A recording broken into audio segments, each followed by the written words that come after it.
Yeah, I think the main thing knows it all. So, Mike, how are you?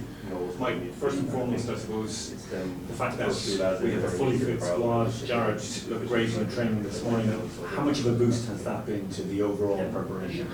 It's been great. I mean, you look at different squads. I mean, Wales, for instance, have had a fairly rough time of it. Keeps a continuity within the squad. You don't have guys coming in, coming out. So it's been good for us, and it's a good testament to the work that our conditioners have been doing. It's been great for the team to be able to get a first 15 out against a team of the quality and the caliber of France. Yeah, definitely. I mean, we know whoever is picked has a job to do, and whoever's lucky enough to wear the jersey this weekend has a very specific task and role, and they know exactly what's expected of them. So it's up to us to go out and put in a good performance and keep building. Like on Sunday, I suppose one of the things that you would have taken away from was the driving line out and just how disappointing the rolling ball, how that fared. The French are very technically gifted in this area.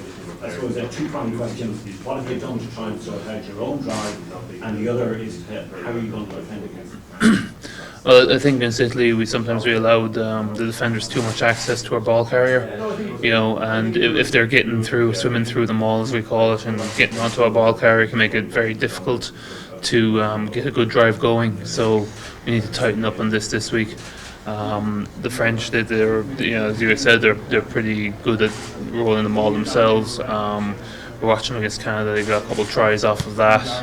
They're quite hard to stop once they get going, so we have to make sure we either win it in the air or make sure we stop it as soon as it gets to the ground.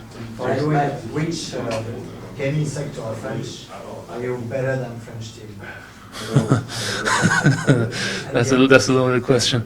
I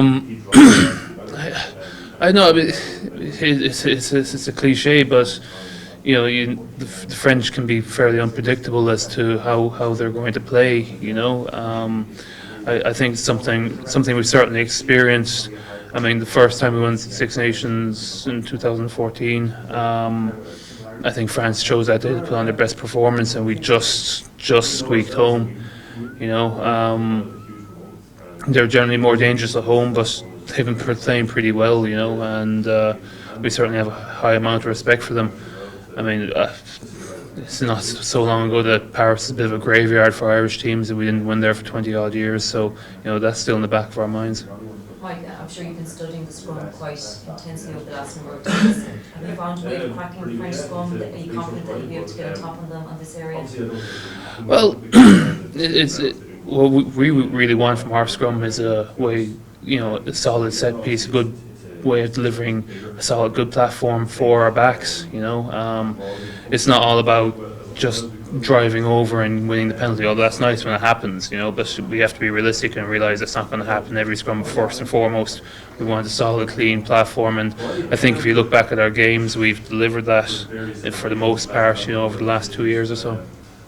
Like, from France, Ireland is the favorite of the match, Are you agree with that? I don't think so. I think we're pretty evenly matched. If you look at the recent record, I mean, we've passed 4 times. There's been 2 draws and we've won twice, but they've been fairly narrow victories. They haven't been we haven't beaten France by 40 points or anything like that. So, and if you look at France's history in the World Cup, they have a much better record than we do.